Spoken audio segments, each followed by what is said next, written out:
Richard Hurley. I'm working in the Granville Hotel in Waterford. We're a 100-bedroomed, independent, family-owned business in the centre of Waterford City. My role within it is to create an environment where we can nurture every opportunity and allow people to flourish, and have a structure where they can express themselves.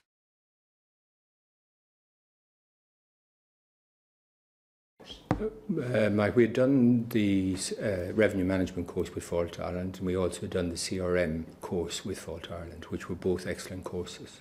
From that, there were certain needs that were identified, and the timing of the international development course was excellent for us because those needs that was identified in the programme were matched. For example, data collection of the different, how we're collecting the data from our guests, whether it been online or offline, was all very well explained.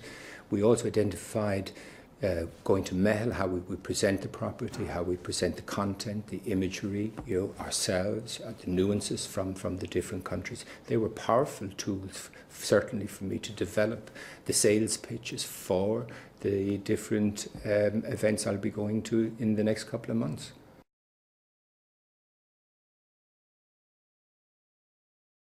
The key takeaway is that in a short few months we have developed an international sales plan for 2018 that we can implement, and I would highly recommend it because the nurturing and guidance that we got to achieve that I could not have done on my own, and I'm really grateful for it.